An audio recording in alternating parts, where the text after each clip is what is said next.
This is Stephen Benoit Jericho here, the voice of the Hybrid Wrestling Alliance. We are at the wonderful stadium here in Boston, Massachusetts, and that's just what it's called, the stadium, because I am not allowed to say the name of the real place, apparently.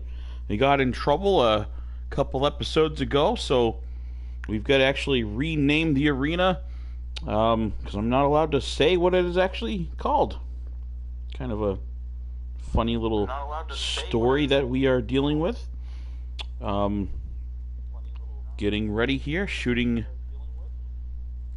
the broadcast out to a couple different places per normal, like I always have to do in the beginning of the shows, and then we will start the program.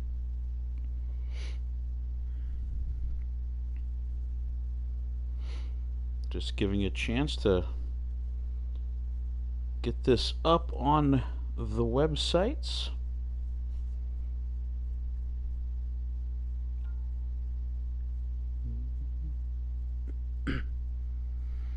Whoever's watching, just give me 1 second here. Again, I'm posting it up to the pages as I need.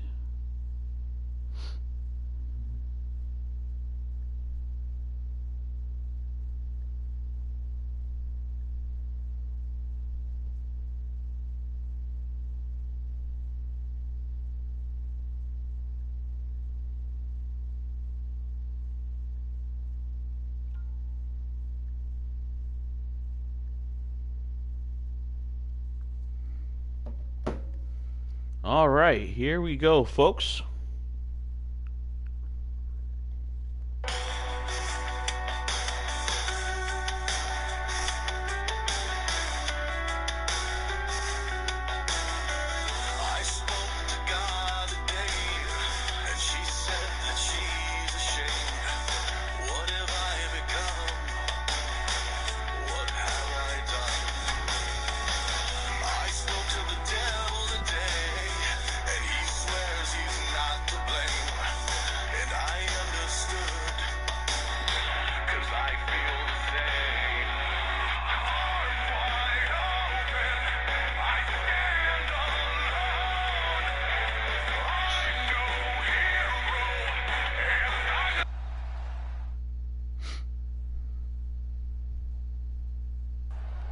Here we go, everyone. The first match of the evening.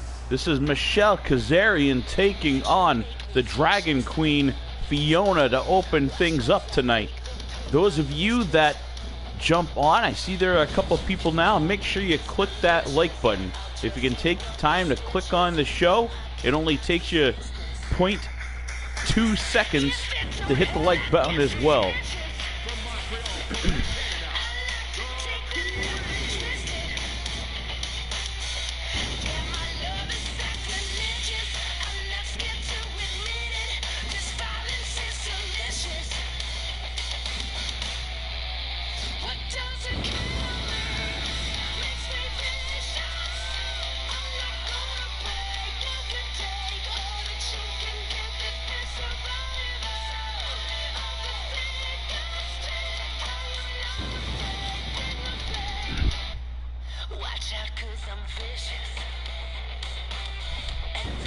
Matt Parker, thank you for checking in, sir.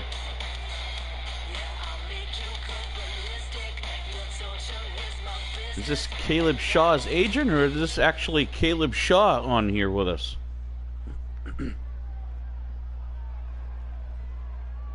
Here we go. The bell has rung and the action's starting. Kazarian getting Fiona in a little side headlock, delivers an elbow shot.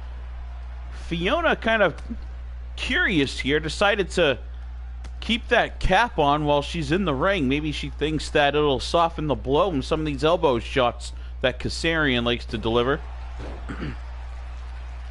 Kind of a unique little feature there. Fiona bouncing Kazarian off that top rope and then immediately catching her.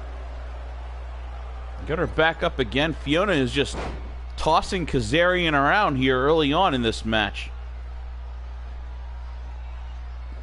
She's going to have to keep that quick pace up. Kazarian, very ripped. You can see Just the abs and the muscle definition on this young lady. Caleb Shaw, welcome. Thank you for checking in.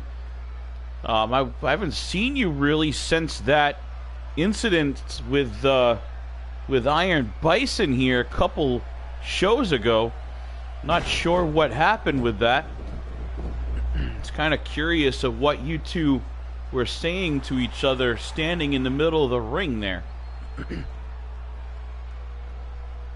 Kazarian now toting Dragon Queen around by her hair, the scruff of her neck, almost like a mother dog does to her puppies. Fiona not appreciating that.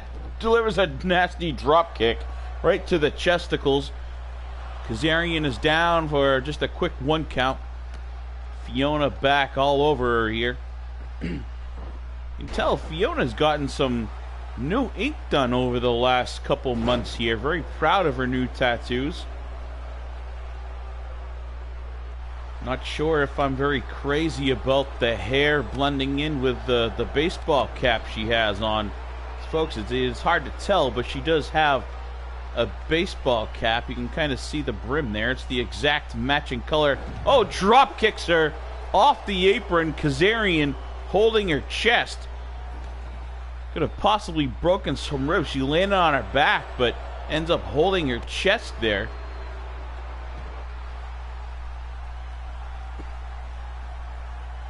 Again, for you those that are on right now watching the show, take an extra second to drop kick that like button for me. And whoever else is on, don't be afraid to send a message. This is a fully interactive live commentary with myself, Stephen Benoit Jericho, and a collage there. Fiona Finn just slamming Kazarian down on the ground for a 2 count. This is a hardcore rules match, so pins anywhere, knockouts, weapons are allowed. Let's see if any of these tools come into play. Fiona a little bit caught up in that top rope. She's only 5 feet tall, so for her to even be able to spring over that top rope is a huge feat here. Speaking of feet, Kazarian just caught Fiona in the face with her feet. Guess they don't have to wonder very long. Kazarian outside, digging underneath that ring. Comes back with a baseball bat here, swinging at Fiona. Fiona dodges it, takes that bat, swings and catches Kazarian square in the forehead. Kazarian is down. There's 2. Somehow she kicks out of it.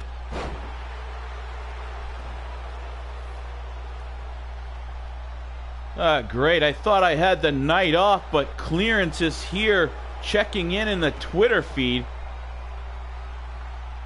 Fiona's got her in a choke, a darkness choke here.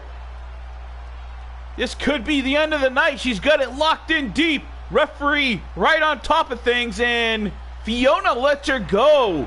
Fiona not wanting the submission, lets her go.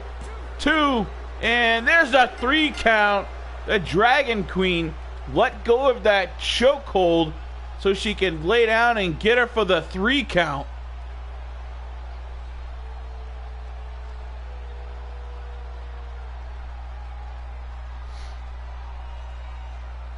Clearance Townsend apparently is self-isolating himself from poor people this weekend. Does it have anything to do with the upcoming elections?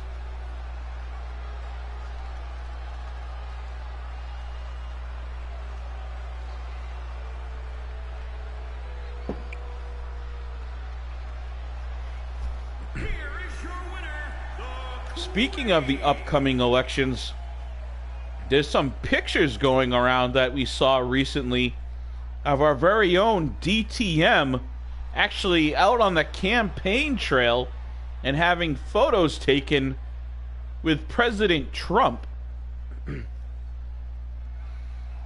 We'll be getting some of those posted up on our page here pretty soon. Good evening, folks. Damian Foulardi here with some breaking news. Your light heavyweight champion, Trey Jeter sustained some heavy injuries in the match on episode 6. Here's a clip of what went down. You see here him just getting tossed around by both Nick Bruiser and Mr. Morocco.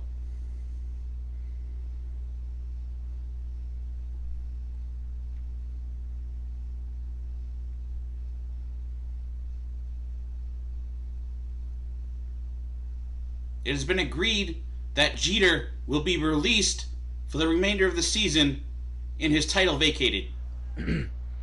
Absolutely heartbreaking news there. Seems that our light heavyweight champion Trey Jeter has sustained some injuries and apparently is out for the rest of the season, and his light heavyweight championship has been vacated. Now, I don't know just yet what's going to happen with that. I mean, we're right smack in the middle of the King of the Ring tournament. The rest of the matches of the night after this tag team match will be elimination matches for that, but that's too bad. Trey Jeter has been around for a long time, still seeming, nearly on the top of his game until episode 6 here at the hands of O'Connor Incorporated. Nick Bruiser and then Mr. Morocco, as you saw in the highlights from episode 6, just destroying Trey Jeter, and just the injuries that he suffered. He's not going to be able to come back this season. Possibly career ending. But anyway, let's. Sorry, I'm a little bit in shock in that news. But back to the action in the ring here. Right now, this is the Acolytes taking on the Rivers family. Rivers family making their first appearance here, and this is Gavyn. Gavyn Rivers got him in a looks like a dragon choke here on Shields. Lands of Shields, breaks out of that, going in for that sliding tackle that you see Lanza do once in a while, but Gavyn all over it, delivering a foot to the forehead instead.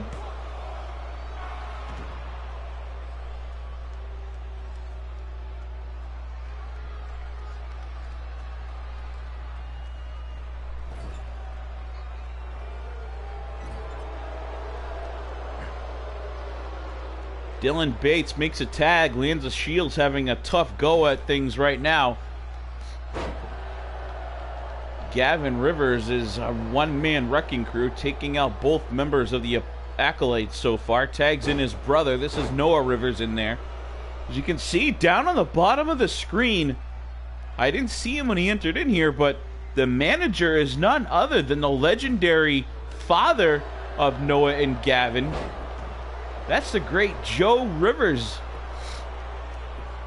Looks like Joe Rivers, at least for this point, managing his sons here in the Hybrid Wrestling Alliance.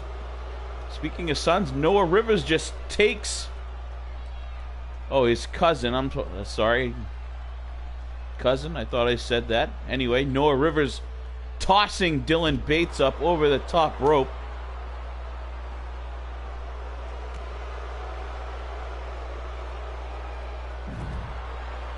Don't have dementia. I just know they're close in age, and part of the great Rivers family. Thought they were brothers. But anyway, Dylan Bates throwing Noah into those steel steps. This is a very,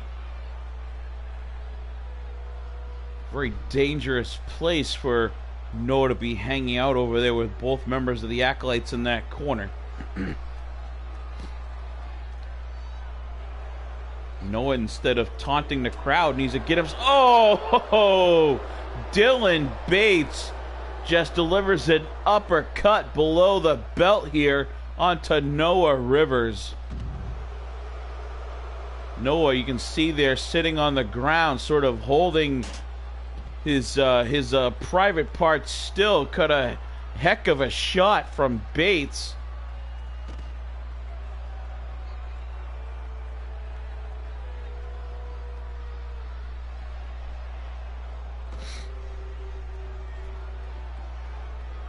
I don't know if you guys are reading the Twitter feed along, but this is a quote from Clarence Fletcher Townsend, and I quote, "Great. The Rivers family would be nothing without the Wades. Promise I wasn't in a business meeting with Aaron Wade earlier." Unquote.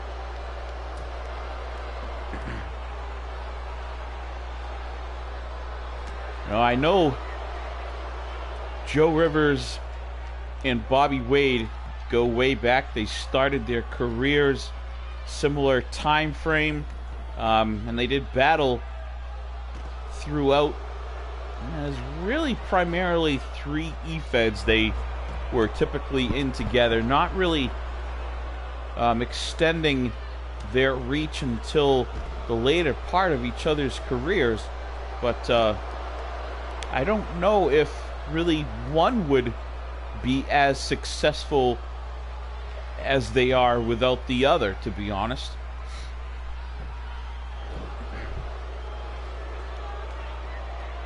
Dylan Bates still in there, finally back in the ring with Noah Rivers.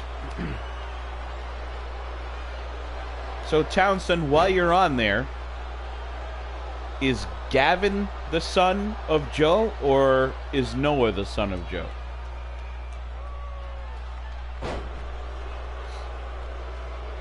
Retired him twice. Does the first time really count, though? Does the first time you retire really count if you come back? I don't think so. Basically, Ryan Steele got Bobby Wade to take a break because Bobby Wade is still active in several other promotions. I see him on a regular basis.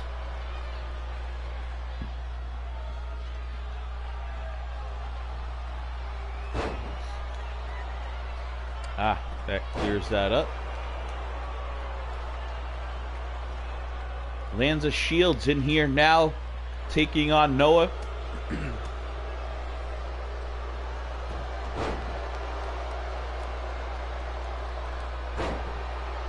It's a very crossed up match. There's been a lot of really smooth technical spots, but also they've been tossing each other around. We saw Bates actually uppercut Noah below the belt line there.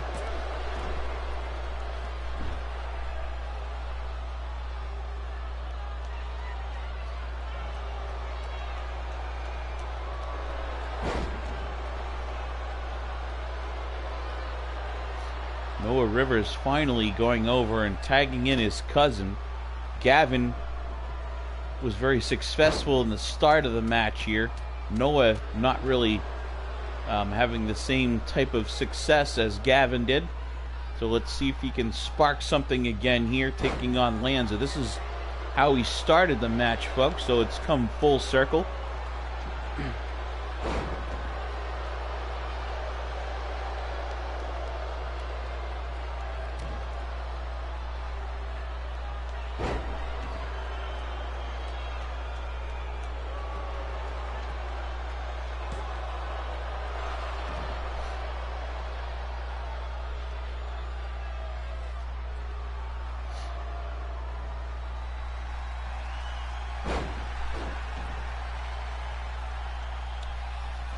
I know Dylan Bates has been friends with Scott Toffick and Niles McGregor for a lot of years. Now and then I know he does travel with the Wolf Lair still and very close to them. He became friends with Lanza Shields, early on when they signed their contracts here to the HWA. They actually both signed on here as singles competitors.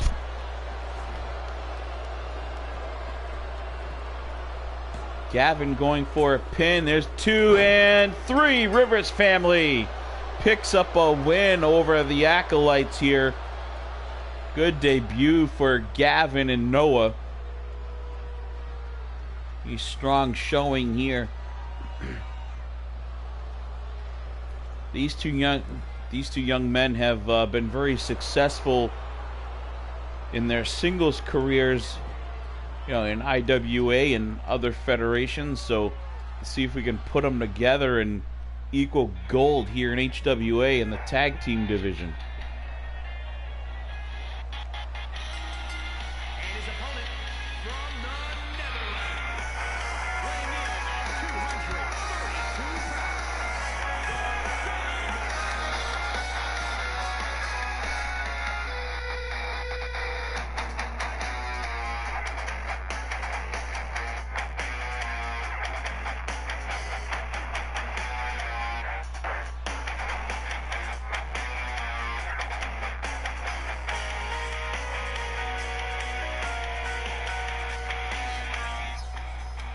Here we go, folks. The first King of the Ring qualifying match of the evening in this single elimination tournament.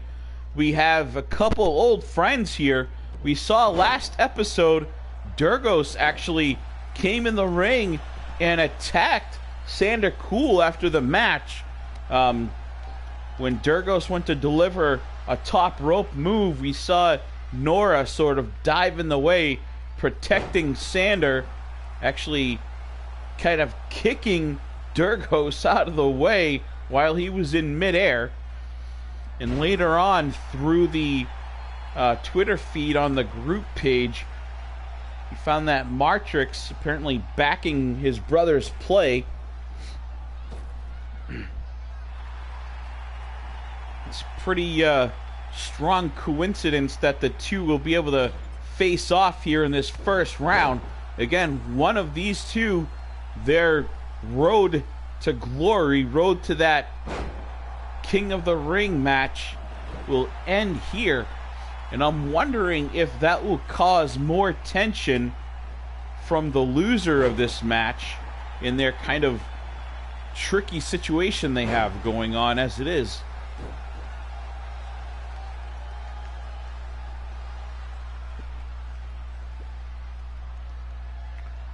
I don't know what your sources are, Mr. Townsend, but I've never heard that Dyrgos and Nora were anything but friends. It's kind of the same thing with Sander. Dyrgos sort of plays possum here, rolling up Sander, going for a quick pin.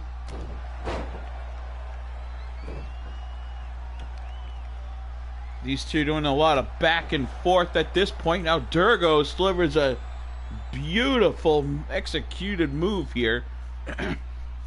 Look at the power of Dyrgos.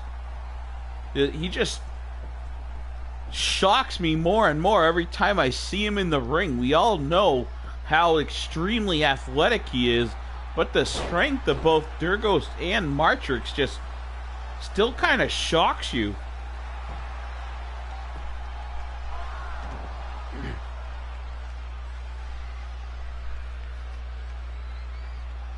Sander acting as if he's surprised here, but still pretty early. He hasn't done nearly enough damage to keep Dyrgos down. Dyrgos, world-class athlete, one of the, a member of one of the top tag team tandems in all of EFED right now. They continue to just be on a hot streak everywhere they go.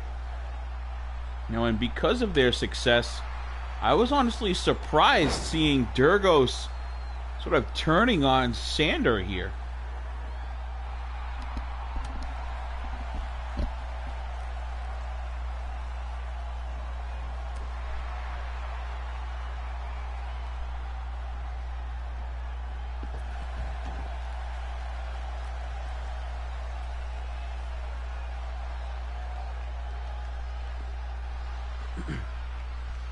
Just got word from Gorilla Cruz. Gorilla will not be able to make it in tonight. Gorilla had something going down, and he actually had to be with his family tonight, so couldn't make it on. But did let us know that The first chance he gets, he will be on the mic here to address the crowd and participate in some commentary with us. What's going on here? It looks like Dyrgos actually trying to get the much bigger man Sander in a full Nelson. I don't know if he would have been able to make Sander tap with that full Nelson, but Sander now delivers a face buster for 2 and 3. Sander cool picks up a win over Dyrgos. Nora, you can see her dancing around outside,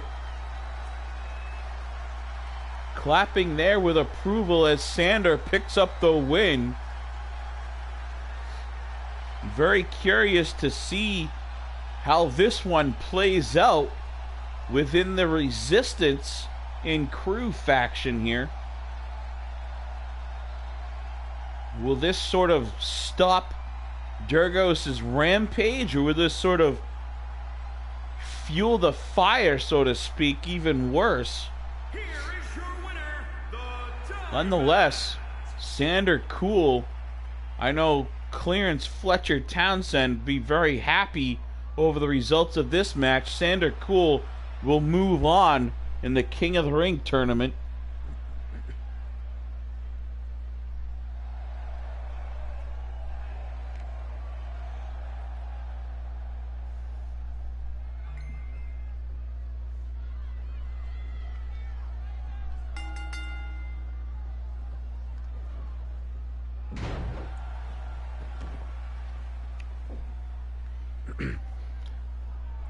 Second qualifying match of the night. This puts Max Fatal taking on Sexton.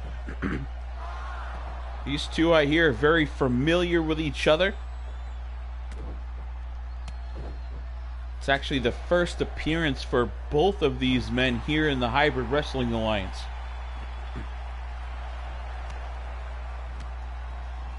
We met Max Fatal over in Lit. Invited him over here for a match. He's basically signed in for a 2-month contract, and we'll see where it goes from there. Give him a chance to jump in this tournament and see what he can do. Max Fatal, hardcore specialist. But again, there's no no divisional split with this King of the Ring tournament. Any man can win it.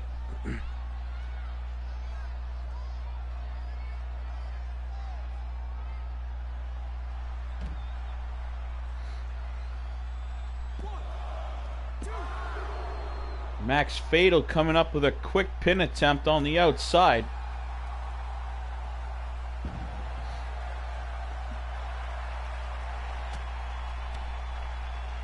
Caleb Shaw, I don't know if we can legally call people midgets, but yeah, Max Fatal is probably the shortest man on our roster. So let's see how he fares tonight. But you know, to be perfectly fair, the man that he's in the ring with, Sexton, is actually 6'5", so you know, he's probably not as small as you really think he is.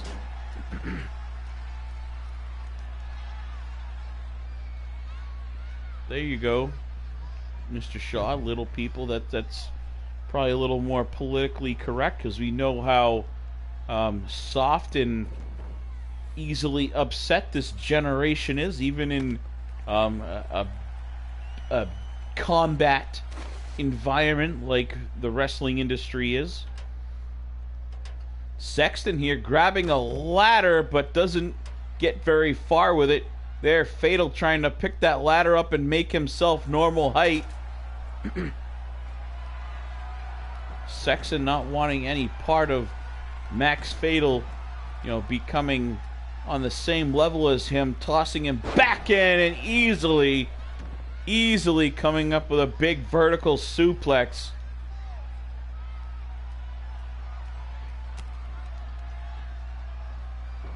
No, we can't hear you, Cruz.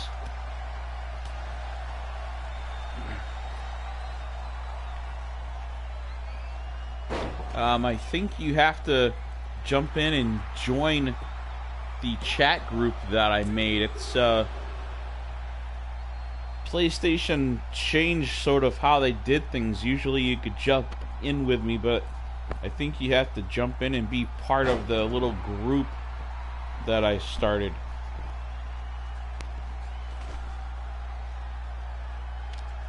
Sexton not happy with the weapon that he had, grabs a kendo stick.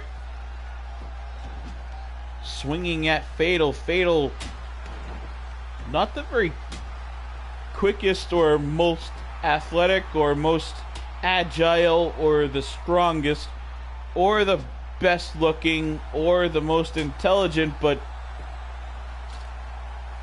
I don't know really where I was going with that, but he fights and he jumps and swings and misses with a Superman punch here. Looks like we may have Gorilla Cruz actually miking up with us. Just looked like he jumped in, but Gorilla, are you there?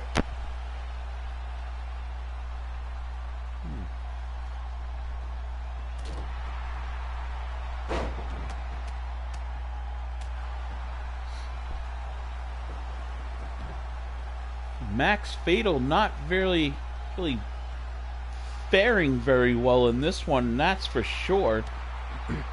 But he continues. Oh, now Sexton down on one knee, getting to Max Fatal's height to maybe give him a little more of a fair shot in this one.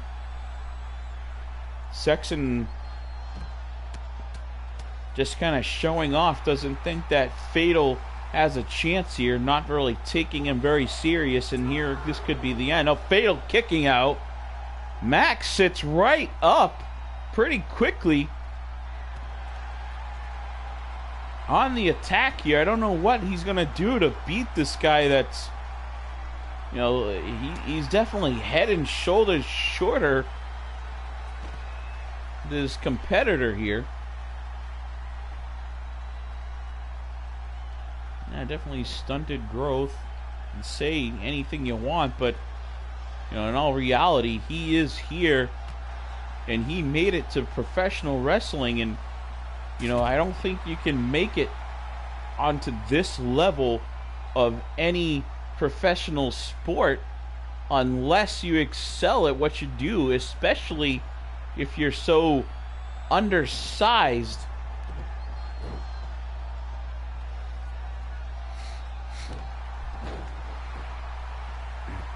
Now, we still have no comm with Gorilla Cruz.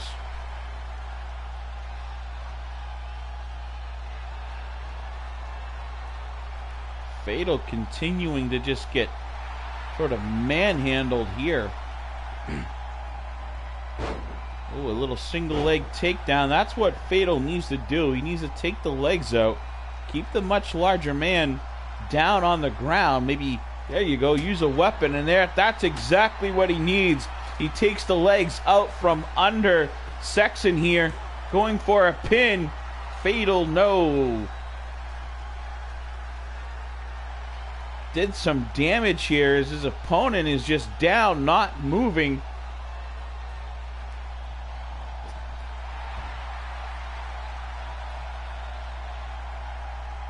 Max Fatal reminds me an awful lot of Eric Bischoff, to be honest. Probably about the same size as Bischoff was.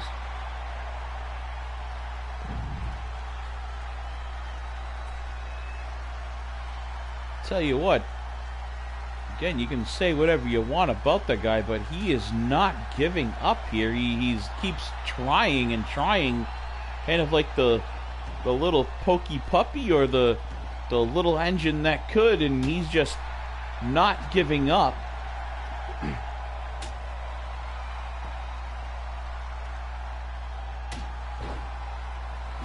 That should be about done. What a nasty shot with that stick. And no, Max Fatal grabbing it back.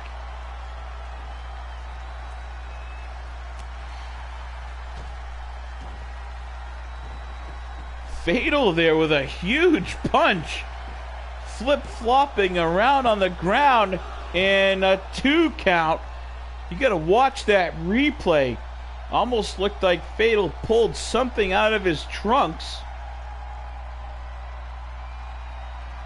Whatever the case, Sexton, oh, there's that, he's knocked out. Max Fatal is the winner here tonight, folks. Let's see if we can find an instant replay. I want to see that punch again. Delivered one hell of a punch, sent his opponent flip-flopping around. Gonna take a closer look at that. Let's see if they caught that particular move on instant replay.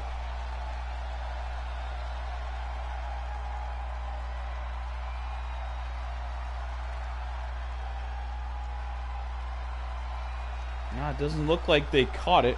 You have to go back another time, but looked like Max Fatal pulled something out of his trunks here and delivered one hell of a right hook. That basically was the beginning of the end of this one. What's that scream? What the? Who the hell is this monster? He's got Fatal up in the air and slamming him down through the ring. Who is this? I have no idea who that guy was. It's like the spawn of Satan, that eerie, creepy music and little girl talking and that scream. Lights went out and all of a sudden this monster, that guy had to be 7'5", possibly even 9 feet tall, just throwing Max Fatal down through the canvas.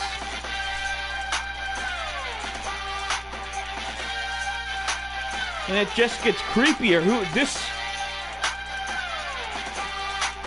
guy just crawling through the mist. Mad Dog X making his debut here tonight. I think you did just see Satan. Satan just threw Max Fatal right through the damn ground.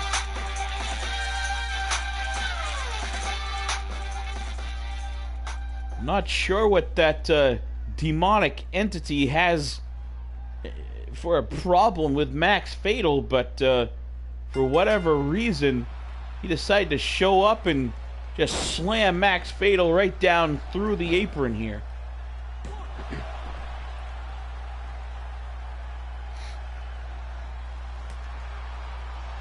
Mad Dog X taking on Zeno Graves.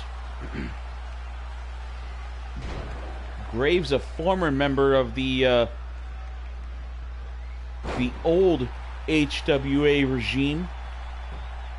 Mad Dog making his debut here. Oh, Graves with a hell of a double axe handle right on the back of, I don't know if you call him Mad or Dog or X.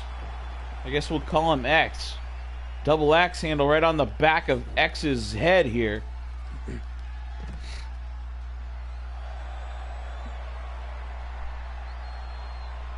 If anyone's watching, if you recognize that monster, that demon, or maybe Satan himself, you know who he is. If you could reach out to the show, either through the chat here on our YouTube feed or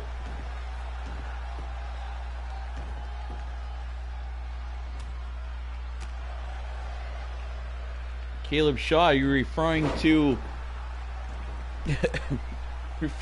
Mad Dog X as Mr. Shiny Head. I'm not sure Mad Dog is gonna take too kindly to that, but look at him just stretching Zeno out. It takes a hell of a lot of strength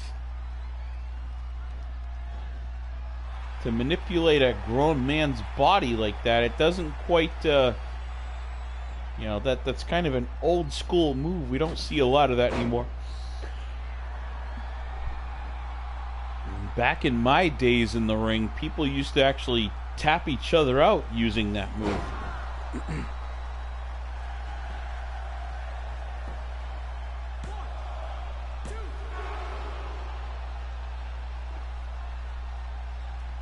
Mad Dog thought he had the win there. I kind of did too. Graves just not moving.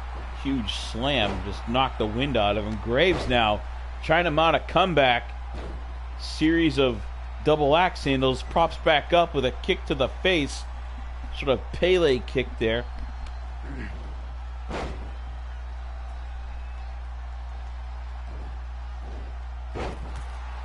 I didn't think Graves had that in him. Pretty athletic move there.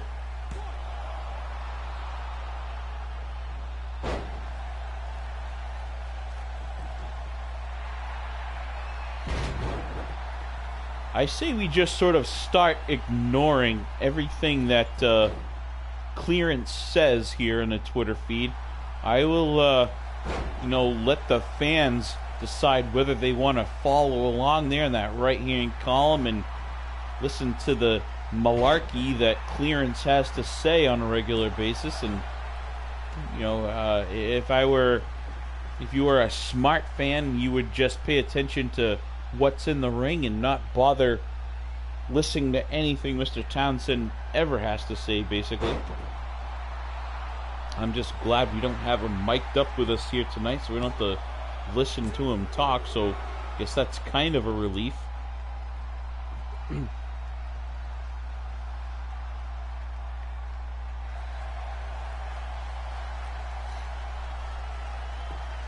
like X is yelling something in the face of Graves as he was applying that neck crank. Graves taking it to heart.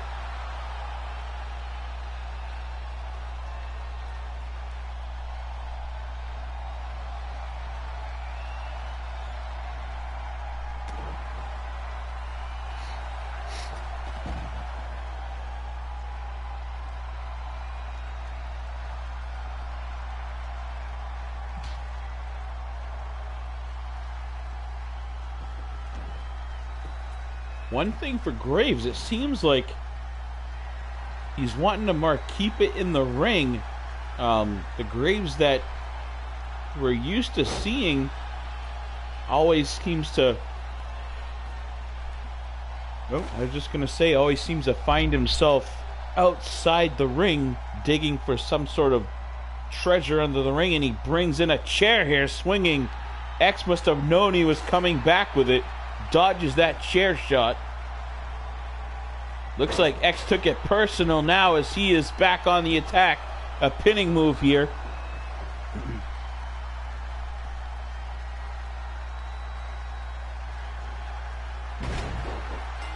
And he just knocked, Mad Dog X just knocks out Zeno Graves with a spine buster, folks.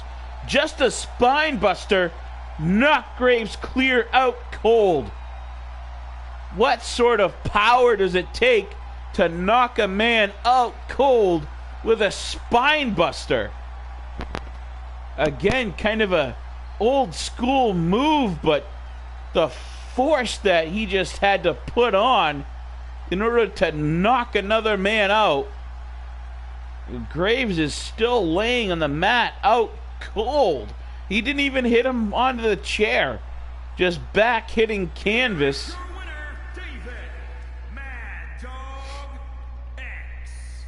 Where is Graves? Graves looks like he either rolled himself out of the ring or X assisted him out, but he is still out cold after that. What a slam.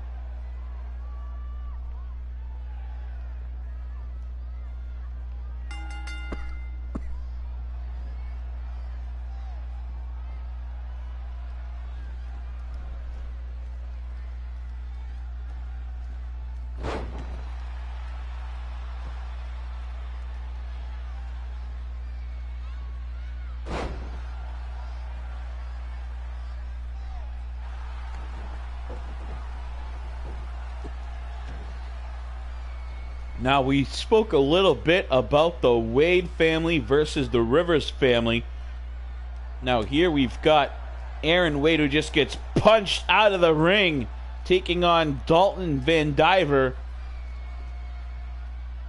This, again, singles match, elimination match for the King of the Ring tournament. The winner will move on to round 2.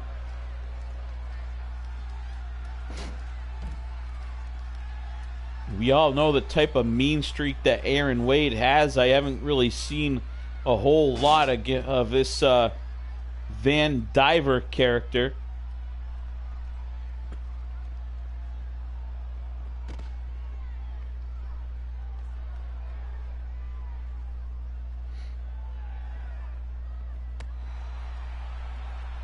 Looks like CFT's assistant on the line.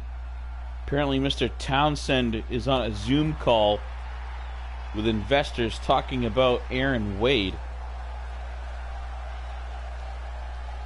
I wonder if Mr. Townsend is really as wealthy as he says he is, if he has to reach out to investors if he's, wanting to buy out the contract of Wade. I didn't think Aaron Wade got paid really that much money compared to some of the other members of Townsend Enterprises. And what a leg lock here. Aaron Wade has that leg lock in, but Vandiver, massive thighs on him. Like Wade wasn't able to get it in quite well enough just because of the size of the leg muscles of Vandiver.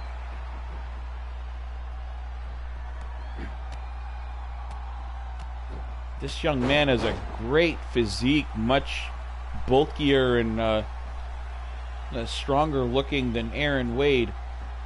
But we all know that Aaron, very highly skilled.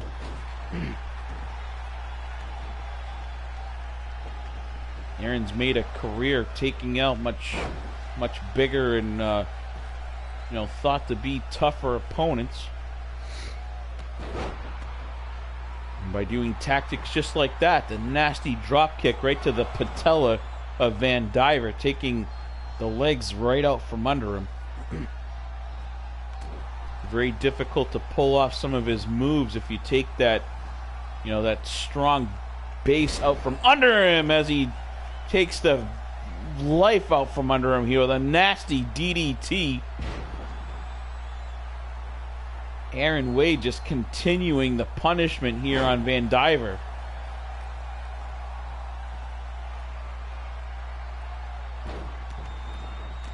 Pretty much just overwhelming him with offense. The much bigger man, maybe a little too slow.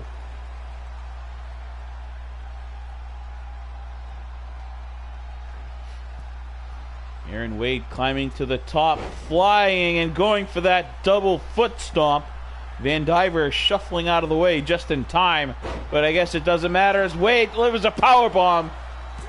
2 count and 3. No, Vandiver kicks out of it. Wade rolls over. Boston Crab and Vandiver taps. Vandiver taps out. Aaron Wade picks up a win here, folks, via submission lock.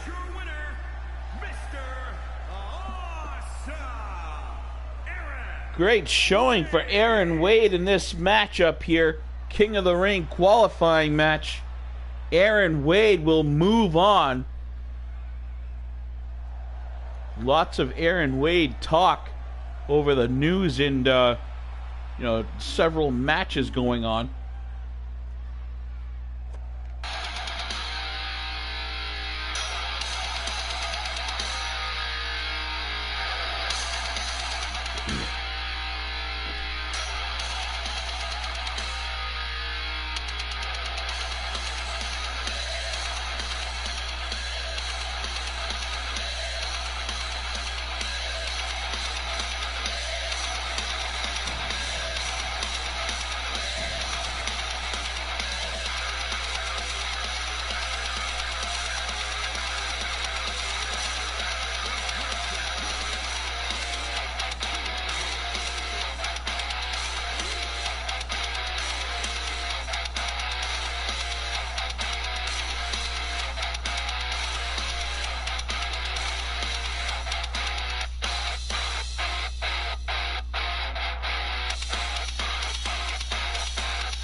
The final qualifying match of the night. This is Brute Pain taking on Joe Ryan.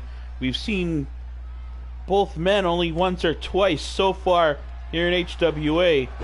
And I'm just reading in the Twitter feed. And now this is from Clarence Fletcher Townsend's assistant.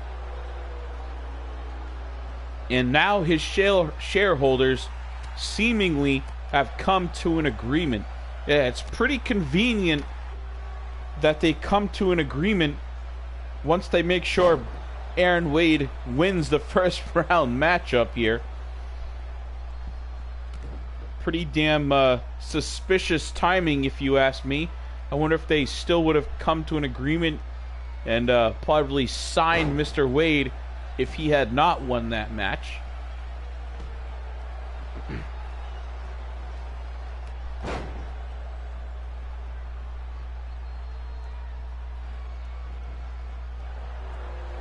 Brute Pain going for a cutter there. Joe Ryan thwarts the attempt here, tossing Pain out. Pain standing on the apron. Ryan goes for a punch. Pain blocks it. Back in the ring. Now he takes Ryan, chucking him across the ring. Ryan now in the corner. Grabs, tosses Pain back, having a little merry-go-round action there in the top left corner of the ring. Ryan looked like he was going for a Uranagi there, but Brute Pain kicking out of it and then swinging with a kick and missing everything.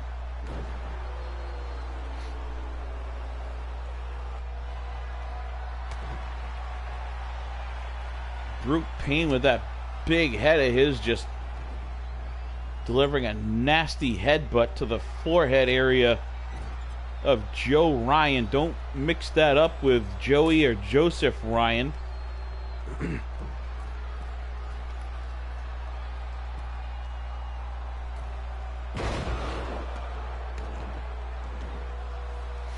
Mr. Townsend was unhappy with Jacob Cole losing. You didn't hear that from me. I didn't hear that from you. I'm sure we won't have to hear that from you. I'm sure Mr. Townsend will be more than happy to voice how he feels about his client losing.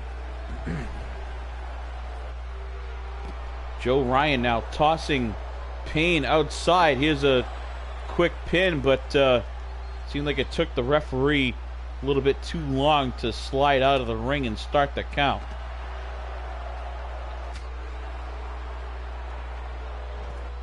Brute Pain looks like he might be hurt. Swinging wildly for that clothesline, misses again. You saw him miss a kick earlier, then miss two clotheslines. Brute Pain doesn't seem quite himself here tonight.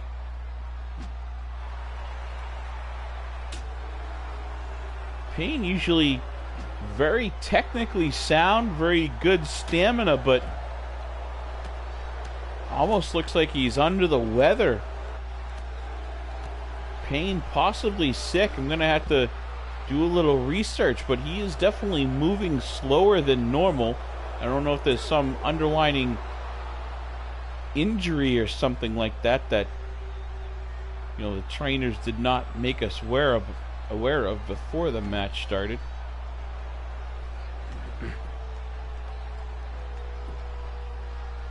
Pain definitely not wanting to miss out a match like this.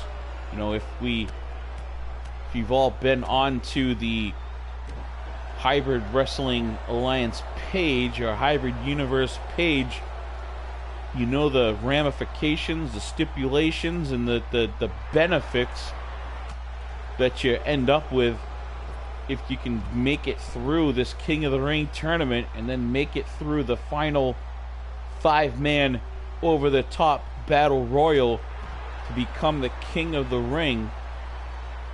Then you need to go on there and check out my pinned video that explains the whole process explains the benefits, because our King of the Ring is not just a placeholder, not just holding a trophy on your head and a cape or in that scepter.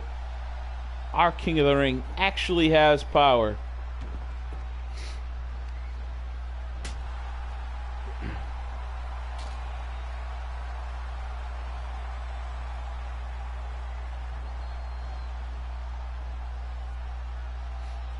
Joe Ryan once again trying to toss Brute Payne over. Payne again blocks the punch from the apron, climbing back in.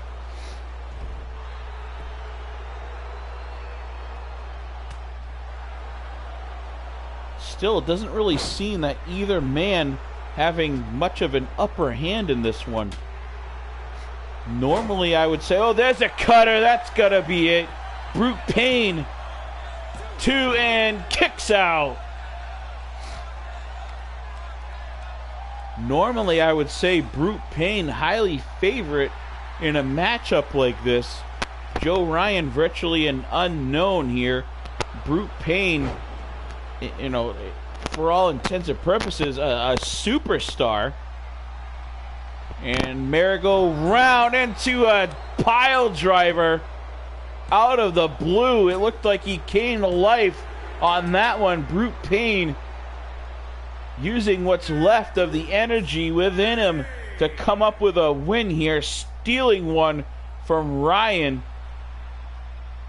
Ryan should have been the underdog in that one from the start, but Brute Payne seeming kind of out of sorts, but still picks up the win anyway.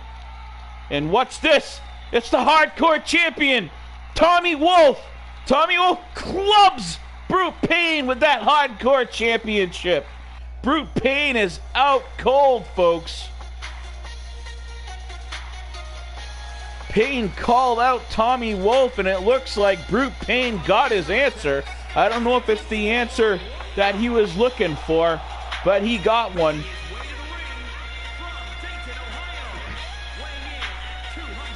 It's like Tommy Wolf accepts the challenge of Brute Payne.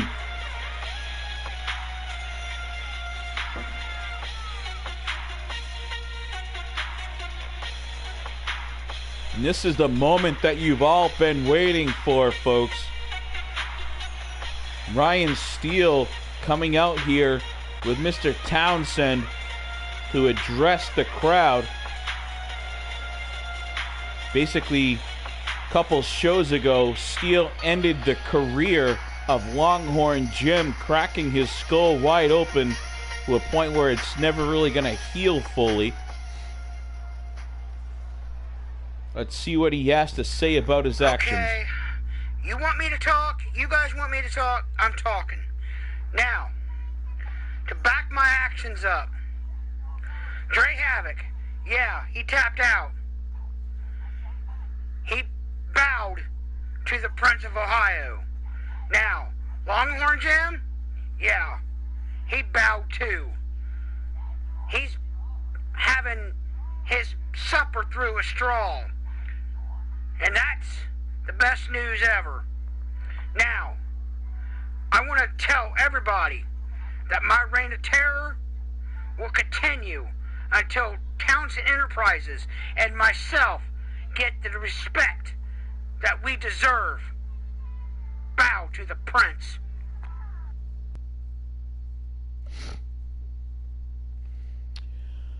Well, there you have it. Ryan Steele basically saying that his attacks and his viciousness not going to end unless Townsend Enterprises gets the respect that they deserve, apparently.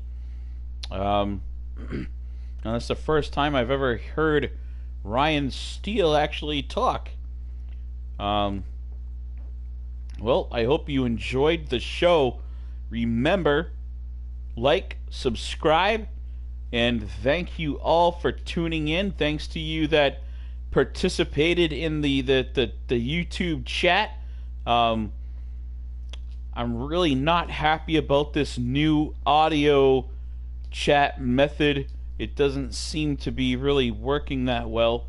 We used to be able to have people kind of jump in and out of conversations as needed, but we'll try to get figured out how to bring guests on properly. But anyway, this is Stephen Benoit Jericho from the Hybrid Wrestling Alliance and the Hybrid Universe, one of the brother programs to the Forged in Pain networking, along with 3WA, CSWA, RWF, and APW. So make sure you jump on and check those shows out as well. Until next week, take care and hug your loved ones.